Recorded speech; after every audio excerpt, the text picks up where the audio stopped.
Hello students, let's continue our chapter decimals. We have already learned the multiplication of whole numbers and natural numbers. In this video, we will learn multiplication of decimal fractions. Let us learn multiplication of decimal fractions by 10, 100 and 1000. When we multiply a decimal fraction by 10, 100 and 1000, the decimal point shifts to right. It means on multiplying a decimal by 10, we shift the decimal point to the right by one place. Look here, when we multiply 1.3 with 10, we will shift decimal to the right by one place. So our answer is 13.0. In second case, on multiplying a decimal by 100, we shift the decimal point to the right by two places. So in this example, you can see when we multiply 3.62 with 100, we shift decimal to the right by two places and our answer converted into 362. In third case also, on multiplying a decimal by 1000, we shift the decimal point to the right by three places. You can see 56.3 multiplied 1000 is converted into 56,300. We observe that when we multiply a decimal number by 10 or power of 10, the product is obtained simply by the shifting the decimal point to the right by as many places as the number of zeros in the multiplier after 1. Let us discuss next case, that is multiplication of decimals by a whole number. To multiply a decimal multiplicand by a whole number, we multiply the whole numbers ignoring the decimal point. Then we insert the decimal point in the product in such a way that there are as many decimal places in the product as in the given decimal multiplicand. Let us solve one example.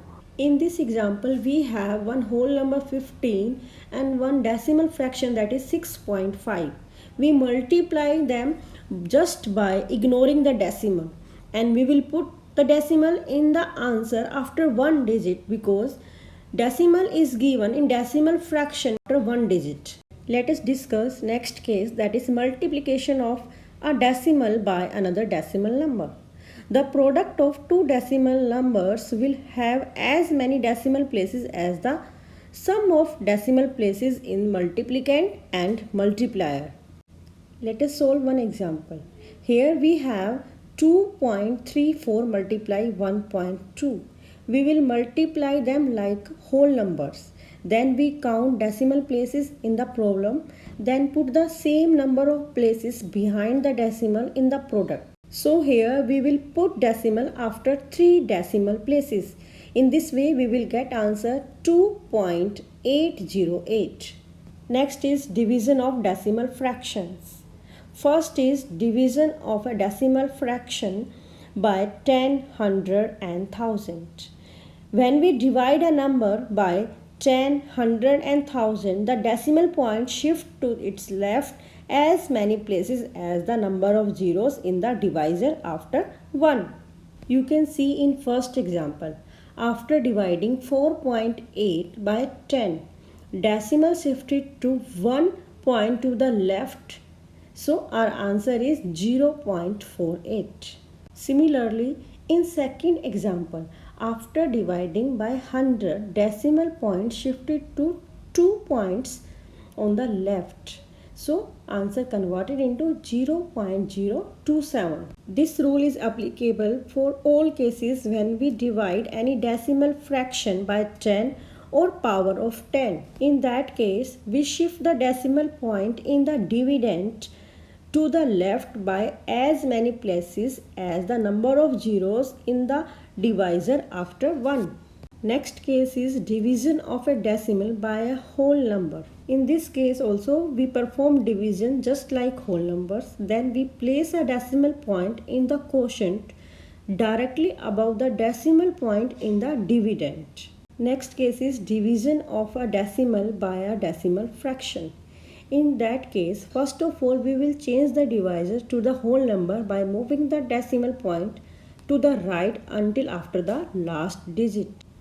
Second step is the decimal point of the dividend must also be moved by the same number of decimal places. Then perform the division in the same way by dividing a whole number. Place the decimal point to the quotient directly above the decimal point of dividend. Let me explain with the help of one example. Here I am having divisor 1.4 and dividend 3.64. According to rule, in first step, we will make the divisor as a whole number by moving the decimal. So our divisor converted into 14. And we move the decimal point in the dividend the same number of places. So our dividend converted into 36.4. Then we perform division as usual.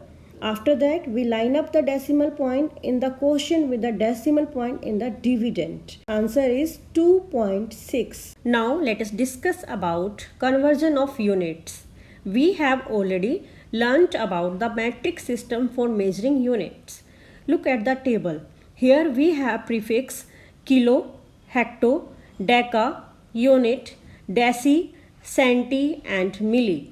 We can learn this prefix in this way, like King Harry died until drinking chocolate milk. Here unit is used for meters, liters and grams. If we move to right, we will multiply by 10 for single jump, and if we move to left, we will divide by 10 for single jump. It means when we convert larger unit to smaller unit, we should multiply, and if we convert from smaller unit to larger unit, we should divide. Now let us solve one example.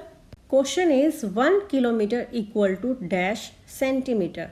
So we will start jumping from kilo and we will count our jump. Here we have taken 5 jumps, so we have to multiply by 10 5 times. In this way our answer is 1 kilometer equal to 1 lakh. I hope you understood it well. Thank you and keep learning.